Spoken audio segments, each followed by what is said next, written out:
मित्रांनो, आज आपण बघणार आहे UDID कार्ड म्हणजे अपंगाचा दाखला आपण ऑनलाईन कसा फॉर्म भरू शकतो। त्यासाठी आपल्याला Googleवरती UDID हे सर्च करायचं आहे। इथं सर्च केल्यानंतर अशी एक वेबसाईट येईल। इथं आपल्याला याच्यावरती क्लिक करायचं आहे। क्लिक केल्यानंतर वेबसाईट ओपन व्हायला थोडा वेळ लागेल। इथं बघू शकता, इथं आहे अप्लाय फॉर UDID, याच्यावरती आपल्याला क्लिक करायचं आहे। इथं क्लिक केल्यानंतर इथं आपल्याला स्टेप्स दिलेले आहेत की आपल्याला हे ॲप्लिकेशन सबमिट केल्यानंतर काय काय करायचं आहे बघू शकता। ॲप्लिकेशन जर तुम्ही सबमिट झालं तुमचं सक्सेसफुल, तर व्हिजिट करायचं आहे तुम्ही जो ऑफिस ॲड्रेस दिला होता, जो दवाखाना तुम्ही सिलेक्ट केला होता तिथं। त्यानंतर त्या जे व्हेरिफिकेशन आहे ते व्हेरिफिकेशन डॉक्टर करतील। त्यानंतर स्पेशलिस्ट डॉक्टर जे आहेत ते चेक करतील तुमचे डॉक्युमेंट्स आणि तुमचा जो रिपोर्ट आहे तो। त्यानंतर मेडिकल बोर्ड रिव्ह्यू करेल आणि UDID कार्ड तुमचं जनरेट होईल आणि तुम्हाला डिस्पॅच केलं जाईल तुमच्या आधार कार्डच्या ॲड्रेसवरती। तर ह्या 6 स्टेपमध्ये आपलं होणार आहे। आत्ता आपण पहिली स्टेप करायची आहे सबमिट ॲप्लिकेशन। हे ॲप्लिकेशन आपण सबमिट करायचं आहे। तर त्यासाठी आपल्याला इथं टिकमार्क आहे आय हॅव रीड, याच्यापुढे टिकमार्क लावून सबमिट खाली बटन आहे त्याच्यावरती क्लिक करायचं आहे। क्लिक केल्यानंतर इथं आहे अप्लाय फॉर UDID, बघू शकता I have never obtained any disability certificate. हा पहिला ऑप्शन त्यांनीच सिलेक्ट करायचा आहे ज्यांनी आजपर्यंत कुठलंही कार्ड काढलेलं नाही अपंगत्वाचं, त्यांनी हा ऑप्शन सिलेक्ट करायचा आहे। त्यानंतर आहे I do not have disability certificate UDID card issued through UDID portal but I have disability certificate issued through other platform. म्हणजे तुमचं जे सर्टिफिकेट आहे ते जुनं सर्टिफिकेट होतं, ते मॅन्युअली काढलं जायचं दवाखान्यातून। ते जर असेल तर हे आपल्याकडे UDID कार्ड नाही आहे, पण आमचं डिसेबिलिटी सर्टिफिकेट आम्ही मॅन्युअली काढलेलं आहे, हे आपल्याला ऑप्शन सिलेक्ट करायचं आहे।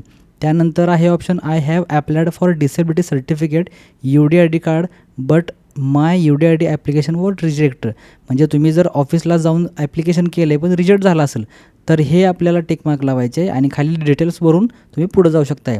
त्यानंतर खालचा ऑप्शन आहे I have obtained disability certificate UDID card but required new UDID card because, खाली आहे बघा ऑप्शन आहेत। ह्या पद्धतीत तुमचं जर काय बसत असेल, कार्ड हरवले किंवा इनकरेक्ट डिटेल आहे किंवा डिटेल्स सगळ्या खराब आहेत म्हणजे चुकीचे आहेत, तर ह्या ऑप्शनला क्लिक करायचं आहे। त्यानंतर आहे लास्टचा I have applied disability certificate UDID card but my UDID application is inactive. तर इनॲक्टिव्ह असेल तर इथं एनरोलमेंट नंबर आणि ॲप्लिकेशन नंबर किंवा असेल तर टाकायचं आहे, डेट ऑफ बर्थ टाकून सबमिट करायचं आहे।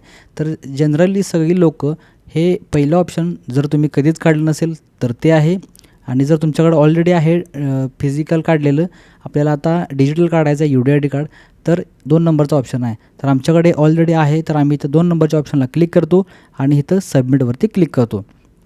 त्यानंतर इथं आहे apply with Aadhaar enrolment number. Aadhaar enrolment number शक्यतो नसतो कोणाकडं, आधार नंबर असतो। मग आपण आधार कार्डला क्लिक करायचं आहे कारण आपण आधार कार्डवरून eKYC करणार आहे। इथं आपल्याला आहे युअर आधार नंबर, तर इथं आपल्याला आधार कार्डचा नंबर टाकायचा आहे। आधार कार्ड नंबर आपण टाकलेला आहे। त्यानंतर इथं जो पुढं कॅप्चा दिला आहे तो या रकान्यामध्ये भरायचा आहे आणि खाली हे जे टिकमार्क आहे I hereby authorise UDID to share my Aadhaar detail, याच्यावरती आपल्याला क्लिक करायचं आहे। क्लिक केल्यानंतर इथं जनरेट OTP वरती क्लिक करायचं आहे। त्यानंतर आधार कार्डवरून माहिती घेऊन थोडासा भाग हा भरलेला असेल आणि थोडा हा आपल्याला भरायचा आहे। तर तो काय आहे तर बघू शकता रजिस्ट्रेशन फॉर्म आहे, याच्यामध्ये आपला एक एनरोलमेंट नंबर जनरेट होईल। इथं आपलं ॲप्लिकेशनचं पूर्ण नाव म्हणजे ज्याचा आधार कार्ड आपण टाकलं आहे त्यांचं पूर्ण नाव येईल, इथं मराठीमध्ये नाव येईल, हे आपल्याला चेंज करता येणार नाही। इथं आपल्याला आता काय करायचं आहे, मोबाईल नंबर टाकायचा आहे, जो आधार कार्डवरती लिंक होता तो टाकायचा आहे। त्यानंतर ॲप्लिकेशनचा जो ईमेल ID आहे ॲप्लिकंटचा, तो ईमेल ID टाकायचा आहे। त्यानंतर ॲप्लिकंटची डेट ऑफ बर्थ, ज्याचं UDID कार्ड काढायचं आहे त्याचं डेट ऑफ बर्थ ऑटोमॅटिकली येईल। इथं मेल फिमेल आहे, हे आता या गोष्टी आपल्या आधार कार्डवरून ह्यांनी घेतलेल्या आहेत। त्यानंतर name of applicant, father mother guardian, तर इथं आपल्याला सिलेक्ट करायचं आहे फादरचं नाव।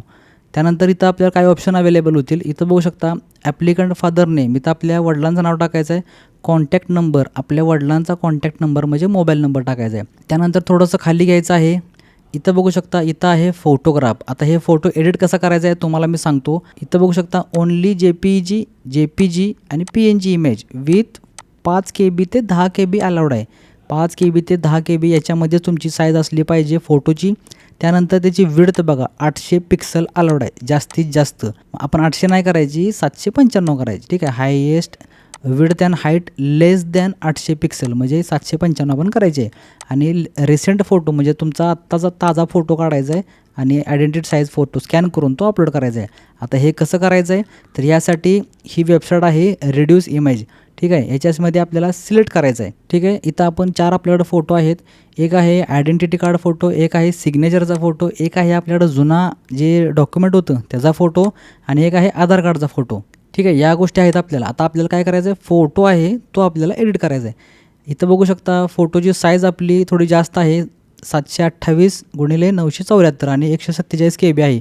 इथे क्लिक करायचं आहे, ओपन करायचं आहे. ठीक आहे, इथं हा फोटो आलेला आहे. थोडंसं खाली घ्यायचं आहे. इथं बघू शकता चूज न्यू साईज फॉर्मॅट. ठीक आहे, इथं आहे विड्थ आणि इथं आहे लॉक. हे लॉक आपल्याला काढायचं आहे. जर तुमचा फोटो चेंज असेल तर तो प्रॉब्लेम होतो. इथं काय आहे पर्सेंटेज, तर इथं पर्सेंटेजमध्ये यायचं आणि पिक्सलला क्लिक करायचं आहे. इथं आपल्याला 795ला क्लिक टाकायचं आहे. त्यानंतर हाईटला पण 795 टाकायचं आहे. ठीक आहे, इथं बघू शकता JPG फॉर्मॅट आहे. ह्या GIF ठेवायचा नाही, JPGच ठेवायचा. ठीक आहे, इथं आपल्याला साईज इमेजला क्लिक करायचं. आता फोटो किती MB KB झाला आहे, हा 125. आपल्याला किती लागतो इथं 100 KBच्या खाली. ठीक आहे, मग आपल्याला इथं अजून थोडंसं वरती यायचं. इथं 90 आहे, तिथं 80 करायचं आणि परत रिसाईजला क्लिक करायचं.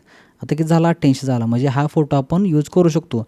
हा फोटो आपण इथं डाउनलोडवरती क्लिक करायचं आहे. डाउनलोड झालेला आहे. त्यानंतर आता आपल्याला दुसरा फोटो काय पाहिजे, इथं सिग्नेचर म्हणजे सहीचा फोटो आपल्याला लागणार आहे किंवा थंब तुम्ही लावता तो थंब. तो आहे 3 KB ते 30 KB. इथं आपल्याला पिक्सलची काही लिमिट नाही आहे. 3 KB ते 30 KB असला आपलं काम होतं आहे. सिलेक्ट इमेजला क्लिक करायचं, सिग्नेचर आपली सिलेक्ट करायची. इथं साईज किती का असं ना, फक्त रिसाईज इमेजला क्लिक करून इथं बघा 23 KB झाले. आपल्याला किती लागणार आहे 30 KBच्या आतला, बरोबर. म्हणजे हा फोटो चालतो आहे आपल्याला. इथं आपण डाउनलोड इमेजवरती क्लिक करायचं आहे. इमेज डाउनलोड झालेली आहे. ठीक आहे, त्यानंतर इथं बघू शकता हे आयडेंटिटी प्रूफ आधार कार्ड लागणार आहे, अपलोड करायचं आहे आधार कार्ड. त्याची पण आपल्याला साईज चेंज करायची आहे 10 KB ते 100 KB. ठीक आहे, तर इथं मी आता डिटेल्स भरून घेतो. डिटेल्स आपण टाकलेले याच्यावरती क्लिक करायचं आहे. 5 सिलेक्ट केल्यावर ID साईजचा फोटो सिलेक्ट करून ओपनला क्लिक करायचं आहे. इथं आपला फोटो आलेला आहे. तसंच आपल्याला सही अपलोड करायची आहे. चेक करू शकता इथं आपली साईज आहे 23 KB. ठीक आहे, अशा पद्धतीनं आपल्याला फोटो अपलोड करायचा आहे. हे अपलोड केलेलं आहे. त्यानंतर आपल्याला इथं खाली घेऊन आधार कार्ड आपल्याला अपलोड करायचं आहे. आधार कार्ड आहे बघू शकता इथं 70 KBचं. ठीक आहे, याला क्लिक करून ओपन करायचं आहे. ओपन झालेलं आहे.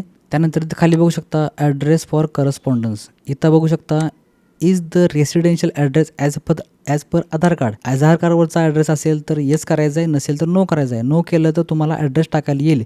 हा ॲड्रेस कुठला आहे, तुम्हाला जर तुमचं UDID कार्ड अलॉट झालं तर तुम्हाला ह्या ॲड्रेसवरती UDID कार्ड येणार आहे. त्यानंतर इथं बघू शकता स्टेट आहे, जिल्हा आहे, त्यानंतर सिटी आपल्याला सिलेक्ट करायची आहे म्हणजे थोडक्यात तालुका. त्यानंतर गावाचं नाव आपल्याला सिलेक्ट करायचं आहे.